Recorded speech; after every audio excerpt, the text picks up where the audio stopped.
Hello, Aletta. Thank you for joining me today. Thank you for having me. I am so excited about learning more about you.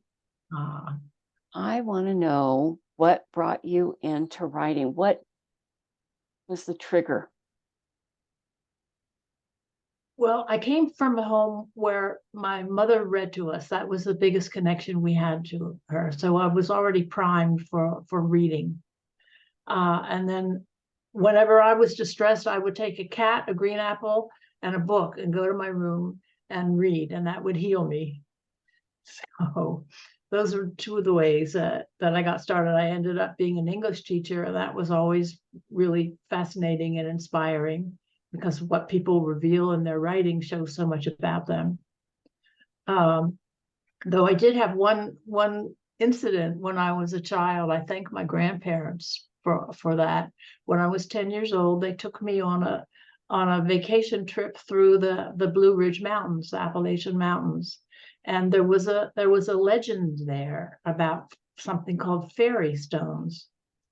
And the legend is that fairies lived in those mountains happily for thousands and thousands of years. And they were so happy they would flit around and dance and play and tease each other and sing to each other. And then one day, the legend says, an elf appeared to them and gave them some very bad news. They told them that Christ had been crucified, and they were so distressed they wept into the earth. And everywhere a tear fell, a little cross showed up. I'm trying to think, might have a picture. I don't know how this will work. These are Yeah. crystal structures of little crosses. And that story really, really impressed me. And also, as I sat visiting with my grandparents, I could sit on the side of the mountain and just dig these crosses up, and it was just made a big impression on me. So now I'm skipping ahead to I'm a junior. It's the summer between my junior and senior year in high school, and I had my first boyfriend that I was thrilled about, and it he was a year ahead of me, so he had applied to Connecticut college, and he got accepted, and we were both really happy he got accepted, and I was happy he got accepted. And then I also was sad because that meant that for 4 years I pretty much wouldn't see him, and maybe the relationship would be over because we were so young. Hmm. So I was reminded of the fairy stones, and if the fairies could weep into the soil and get the crosses out, make things turn to stone, what could I try? I could try something in writing. So I wrote a little story about a princess who loved her prince, but the prince decided to go on a voyage at sea. And so she stood in the water and cried, and the ocean turned to stone and he couldn't go. So that taught me a principle that I use pretty much for anything. When something hurts, transform it into make something out of it. Transform it into something that feels much different. And just the other day, I ran across a quotation. I had to look her name up. I had thought for years that this was a man, and I thought his name was pronounced Isaac Denison. Hmm. Only I find out it's Isak Denison, and it's a woman. But but what she said is what really hit me. I'm just going to read it. All sorrows can be born if you put them into a story. Yes. And yeah, my experience really played that out and has influenced me ever since. Where are So you from? I'm originally from sort of say a snotty little area called Mainline, Pennsylvania. Uh, but it was a place where class and status was very old money was very important in that area. So pretty much though, when I left at 18, I never really returned there to live. I went to school at Duke, which is in North Carolina. I was there 5 years. I took the teaching credential after I graduated. And then we went to, where'd we go? We went to Montreal and Atlanta to do some CDC military service for my husband at the time. And we ended up going to California.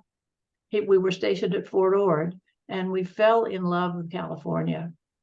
And ultimately went back when he was ready to go into practice. We went back there for him to set up a pediatric practice. And then we were also in Montreal. He went to McGill in Montreal, and I taught English to grade 12. And grade 12, they have tests. They have to pass tests. So it was a really good experience to have such rapt students who really wanted to learn. They were really motivated to learn. So that was very exciting. I sometimes wonder if the education system in Canada is anything like it is in England. We were stationed in England, and our childminder had a older child.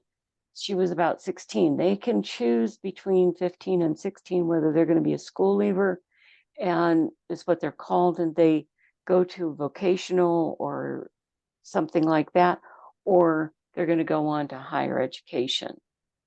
And she went on to higher education, but everything had to be handwritten and no erasures. Ooh. No crossers. Oh dear. So, and everybody had to be able to read it. No sloppy handwriting. Penmanship was very, very important.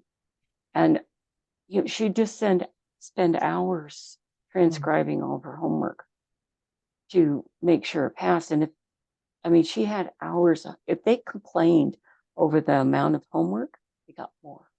Ooh. Ooh. They were very, very strict. A very different system. Mm-hmm. Mm-hmm. But so was it anything like that in Canada when you were there? Yes, because I felt such responsibility for their passing that I was like my husband was in residency, so he was never there anyway. But as soon as I came home from school, I was up until 10 o'clock at night grading their papers or getting lesson plans ready. But again, it was fulfilling. It was a good way to not be too lonely by doing something that I thought was good for somebody. Yeah.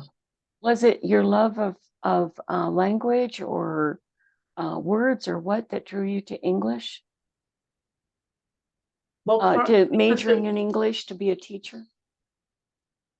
Partly it was love of reading, because that was a good connection point with my mother, who read to. I have two sisters who read to the three of us.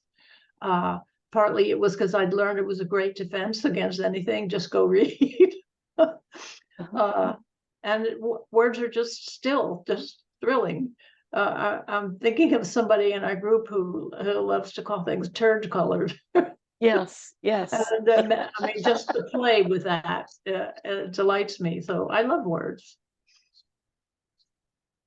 Why do you choose literary writing and predominantly about couples and relationships? Is there a reason behind that, or just something you fell into? Well, I think it's just part of my structure. When I was growing up, I would watch couples and see how they interacted. And in my own home, my parents had difficulty interacting. My mother was a graduated summa cum laude from Bryn Mawr College, which is a very top of the line college. And my father never really had a college education, so she was always sort of thinking herself superior. And so there were a lot of fights and discontent between them. And I always wanted to make things better, make her happy, make them happier. And so that became one of the things that I wanted to do, make people happier being together. So I ended up being a couples therapist, a family therapist. So that's a core of me to want to make things better for people. I know one of your first stories that you wrote for the group Transcendent Authors was the fly on the wall, or the flies on the wall. And I get so many comments from the people that have bought that book from me saying, oh, I know you. And there's a story in there about the flies that just, I can't get away from that story. Was that part of the inspiration for that? Yes, but it was actually due to something a friend of mine had said. I have a regular Monday night women's group, and my friend would deridingly, teasingly, lovingly, but still the derision was there, call us the yak yaks, as if all we do is yak, is sort of diminishing it. Uh-huh. So, and his impression was that we sat around gossiping about the other people in the area, and none of us were all morally against gossiping. So Mm-hmm. I wanted to show my friend that that's not the way it was. So that was really the motivation there, that my friends are moral, upright people, not Mm-hmm. gossips. I I know. heard some. Oh, go ahead. No, go. I heard somebody say one of the reasons they like to write was because they always had the last word. Well, I think there was a little bit of that in there. Oh, I am that way. It's just like I can't not. And my dog, my therapy dog, she'll Uh-huh. be talking away, "Meow, meow, meow, meow, meow," and then I'll tell her to be quiet. "Meow, meow." She's got to have Okay. the last. She's got to have the last word. And it's so funny. You tell her to come in and come inside now, and she'll start coming in, and she'll just stop, turn, and look around. And so, That's so yeah, cute. dogs are just as bad as humans. Oh, I know. I enjoy so much your Venus and Mars Oh, characters. thank you. They are so real. Yeah. I And Go ahead. where did you get the idea for them? Was it just life, or? Well, because I do couples work, I get to see all kinds of things. And this was inspired by a conflict a couple had. I can understand that. Yeah. I can, because I've been married for 47 and a half years.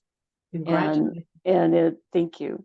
And it's interesting how I know he might say something, and then I say something, and it's not derogatory to us, but Uh-huh. somebody else might mistake it for that. Yeah. It's a, it's kind of like, well, we've been together all this long. How come you don't remember? How come you don't, because we've been together longer than before I think I only lived alone for 6 months of my life. Oh, okay. Yeah, Wow. because I always lived like at home. Then I was in the military Uh-huh. and lived off base. You had to share because you couldn't afford it otherwise. Yeah. And so I only had about 6 months alone, and the rest of the time it's been married. Uh-huh. But it's been an adventure, and he's such a good man. Yeah. I'm very, very fortunate. Yeah. Um, I was going to ask you, what are some favorite things that you like to do and inspire you? Uh, for me, every day I have a mission to walk around the lake, which is filled with turtles and koi and cormorants, all manner of birds and fish and ducks and geese and animals. Everybody has there are 200 dogs who live here. Everybody Uh-huh. has an animal, but the nature inspires me, and I have a self-given task to every day find something and take a picture of it, find something I've never noticed before, so that it's always new. So that thrills me. and I would really miss it if I couldn't walk around the lake. I can absolutely understand that. My husband, I think, has a mission to find pictures for me, and he Uh, sends them to me, and that some of them are hysterical, some of them are tear worthy, and but it's always something that really hits the emotions. oh, what You a know, sweet pictures thing. worth a thousand words, right? Yes, yeah, it's beautiful. And you mentioned a lake. Tell me about this lake. Okay. Uh, I live on a fake lake that was built by MGM. This used to be MGM property, and the lake was built for the three films they did of Tarzan. MGM has made three. There are many more Tarzan movies, but MGM just made three. So also Showboat was placed in it for the, Oh, really? yes, also Chips. This is the location for Chips. Okay. So it's really the center of my life. I'm sitting out looking at the lake right now. Looking across the lake, I could see a rock with turtles basking in the sun. And if Oh, I leaned over, I could see koi at the edge. oh, wow. You really are right there, aren't Right you? there. Yeah, I feel blessed by that, by being able to live by that lake. It feeds me. You know, there are some people that need to be near water. Mm. They, Oh. I really believe that. Mhm. Um, I'm one of those people that don't. You like sand and dirt? No, I like mountains. Ah, I okay. didn't grow up in the mountains, and I Uh, grew up by a river, living on a river. It was a lot of fun, but mhm. I I don't like to swim in the ocean. It's got to be a pool. Um, I don't like weeds. I don't like sharks. I don't, I know that's crazy. Everybody thinks, people that think I'm nuts because I feel that way. I don't like the salt on my skin. And I also burn. I'm Oh, a I that was was, a redhead as yeah. a child, and I just my first memories of being in the sun was blisters. Ooh, owie, owie. Yeah, no Yeah, wonder you don't like it. yeah. And so I'm anti any of that. I have one sister, my oldest sister, she's a water baby. Ah, And they used to find her naked. She'd strip herself because we lived near a lake, uh-huh. and they'd find her hanging onto the fence around the private lake because she wanted to go in the water. She was like two, from 1.5 to two, 2.5. She would do. They knew she disappeared where she went, and that they better take clothes or find them along the way because she would be, But she's to this day she's a water baby. She's got to Ah, be have at least a swimming pool, uh-huh. and That's she cute. is in it. It's not a decoration for her. Yeah, yeah. It's a sweet story. Yeah, it's comical, and when you see somebody that's 6'3", and you can imagine her as a little tiny child. With a little bare butt. Sure. Uh-huh. Oh yeah. The old picture of the kid, the baby advertising the suntan lotion, and the Oh, dog yeah. is pulling Yeah. on the bottom. Copper tone. Yeah, Yes. yeah, yeah. But now you've lived at numerous places, you said, with your first husband. How Mhm. long, where all did you live in California? Did you just live where you're at now? No, initially we moved to Los Angeles, no, not Los Angeles, to San Francisco in California. And then many years later, I moved to Los Angeles. And that's basically it in California, San Francisco and Los Angeles. And I Hmm. so loved Los Angeles that when I moved away, I had to make sure that I didn't go back for visits for a while, for a few years, because my heart would break and I would long to be there. Oh, wow. Yeah, Wow. I've yeah. I've traveled a lot with Mhm, my career, mhm. and I've never really felt that way because everywhere I've gone, we've just turned it into home. It didn't matter where we were. We Yeah. made it a home. And somebody asked me where would be my favorite place to live, uh, wherever my husband is, Yeah. Yeah. because that's home. Yeah.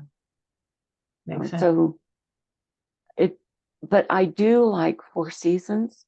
I Mhm. do like mild Four Seasons, not like I got growing up or in North Dakota or England. I like it a dry climate and that. And so this is where we're at right now in northern New Mexico and Arizona, up in the mountains, Ah, is that's is perfect. perfect for both Yeah. of us. Yeah. And That's and it's a great. small town. We love small towns, both of Mhm. us do, where you Mhm. know your neighbors. Yes. And if somebody is sick, they notice immediately and come and check on you and check on the everything around the house and make sure everything is fine. Yeah. It's good people up here. Yeah. I hear that. Yeah. Yeah. Now, I really enjoyed your story in Deceit. Uh-huh. What do you have planned for Fate, the next book? Well, interesting question. The idea is, and of course it may change, but the idea is that there's a woman who's received a terminal diagnosis and she's learning about the right to vote, the right to die, right to vote, yeah, the right to die. And she's starting to find out that there are resources that could end her suffering, since she's going to die anyway. And she learns many perspectives and has to wrestle with is it morally wrong to shorten her life or not? Would she get punished in an afterlife? So, or would it harm her if there is such a thing as rebirth? Would it harm her next rebirth? So there are these moral questions that she has to come to terms with to make a decision. I don't know what she's going to decide at this point. I'm just trying to learn the different points of view. Hmm. I know there's several states that have a law saying that you could have assisted suicide. Yeah, and Um, California is one. yeah, Oregon, I believe, is another Uh-huh. one. But most of the people I know, they talk about it. I know I've thought about it because I watched my mother and my mother-in-law go through Alzheimer's. Hmm. I wasn't right there with them, but I saw it at a distance and how hard it was on the caregivers. Oh, yeah. It's devastating, Uh, absolutely devastating. And I was not in a position to where I could take a leave and go and help. I have another sister that was able to. And then uh, as far as my mother-in-law, she went very fast.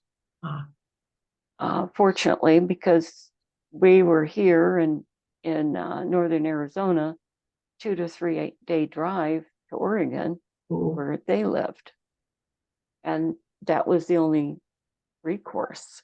We Yeah. did go one time and helped, and then she rapidly declined after that. Mm. So, but she did know us, and that was Oh, the biggest thing for my husband was that she recognized him. yeah. Good.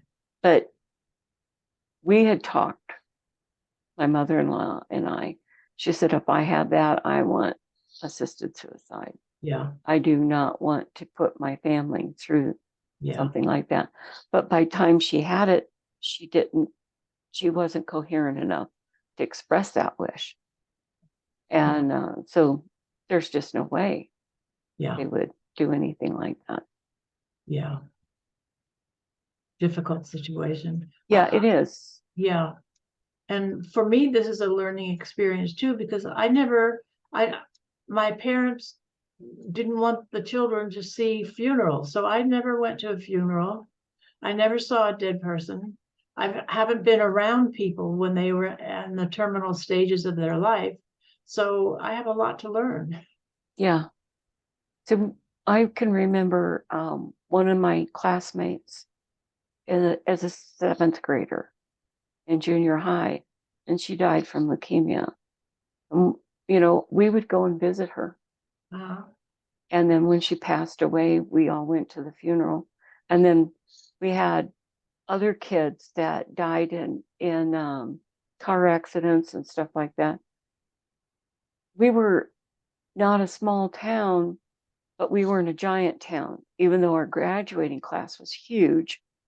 We had 1,000 students in my graduating class, but we all knew one another, at least superficially. uh-huh. And if somebody died, everybody was there. Yeah, It was never hidden from us. yeah, And I agree with you. I think that's important, just like we didn't hide that from our children. that's healthy, I think. Mm-hmm. Yeah. Now, do you have any plans of writing a novel? Well, I have written a novel and spent about a year on it, but it wasn't quite snazzy enough. It didn't have plot twists or some of the more exciting things that can happen or turnarounds. And so what I've been doing is using some of the chapters of it to make their own story. Mm-hmm. And to tell you the truth, I don't know if I ever will write a novel again. I'm enjoying short stories so much. Well, the thing is you can take those short stories that you Uh, took out of it and build a short story book on it. I like your idea. Yeah. Well, Yeah. that's our mutual friend, Celia. Mhm. She does short reads, and that's 30 pages, Okay. and that forms a book. Okay. Cool. Well, okay. Well, that I would be happy to do. Thank you for the idea. Yeah, because you can do paperback and Kindle Mhm. and Kindle Unlimited Mhm. with those. They just Good. won't do hardback with them. Yeah. Okay. So, Thank but that's, you. yeah, you're welcome. You're welcome.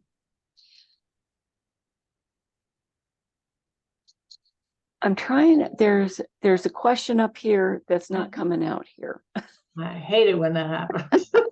It happens many times a day. Yes, yes, I so understand that. If there was another genre that you wrote in it, what do you think that would be? I think it might be magical realism because the Fly story was really magical realism. Hmm. Uh, and I some of the short stories I've read that have just been deeply satisfying. I know that's what our friend Celia writes, and Yes, she's successful with that. she's brilliant at it. Oh, Oh, she is. oh man. Yeah. I think that's one of the things I like about transcendent authors. All of us have a unique spin or a unique view of what we write, how we write, and we complement one another. Hmm. There's no duplication. Yeah, Even, you know, we have a father and a son, both write horror, but they don't write it the same way. yeah, yeah. And they both write mysteries and they don't write them the same way. Uh-huh. It's just unique how we fit together like a hand in a glove. Yes. What are your plans for the next couple of months? Do you have any events that you're going to be at where you could um, people could meet you? We have an event here on campus, I call it, called First Fridays. So a couple of weeks ago, I took a little page that I'd taken from my website and printed it out so people would start to get me. They've known me for I've lived here for 24 years, but they don't necessarily know me as a writer. Mhm. So I'm trying to switch that around. Great. I Yeah. know that's what I do at a local market here, Hmm. is I take our books and I bake. Ah, yeah. And I sell the baked goods and I sell the books and let people know that I'm a writer. And from doing that, you'll find more writers. Ah, yes. You'll find a full community. I have discovered over 67 authors here from Amazing. that live Amazing. here full time. Wow. Yeah. And that's not just that's not just printed authors. There's also aspiring authors in addition to that 67. Yeah, wow. And they write, like one gal, she and her son went on a hike and they found this massive tree and it looked like it had a doorway and it was just the bark peeled away from Uh-huh. storms or somehow it got harmed. And she said, oh my gosh, that's a portal.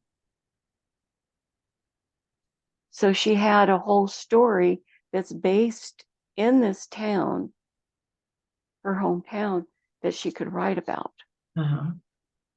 And we have another gal up here. She writes also movies, and she's had a movie made from her storybook, Uh-huh. and it's about a whole area here that's like fairies and stuff like that. That it's her town, and it's where they live. Yeah. So it's just interesting. But we've also had aliens here. So I don't know if you've ever heard of Fire in the Sky, the movie. No? Okay, it's a story, it's true story based on true story. A little bit, Fire in the Sky has a little bit of dramatization added to Uh-huh. it, but they have enough witnesses, and that an alien ship did take this guy, and he escaped. That he They were loggers for the forest department, Mm-hmm. and where the spaceship landed, the trees have grown exponentially. Oh, There's been a difference in yeah. that. And people will try and tell you they know the coordinates where it was. They've Uh-huh. kept that hidden. That's exciting. Yeah. But it's Yeah. about 30 miles from where we live. Uh-huh. So we've had, other people have reported seeing things and gotten pictures Uh-huh. and stuff like that. So it's interesting up here. Yeah. Woo, woo, woo. Well, it's just like with you, you've got the Tarzan and the movie set right there. What an imagination for what that could tell you or what it could inspire you with. Yeah. I mean, you could do it something just on somebody stumbling across it and finding something that nobody knew was there. Yeah. Or I've thought about doing a whole uh description or a whole story about the hierarchy that's under the surface of the lake. Yeah. And yeah, Mm-hmm. Exactly. that would be magical realism. It certainly would. It certainly would. And then I could bring you an alien.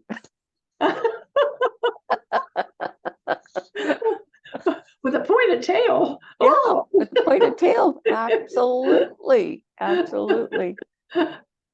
Well, Aletta, it has been wonderful talking with you and finding out more about you and your writing. I'm excited to see what fate is going to bring us next November in your next story. I hope you keep it posted on your website, little snippets, so that it will whet our appetite. Well, good. Thank you for having me, Kathleen. You are so welcome, and have a wonderful Christmas and a safe one. You too. Talk to you soon. Okay. Okay, bye Bye-bye. bye.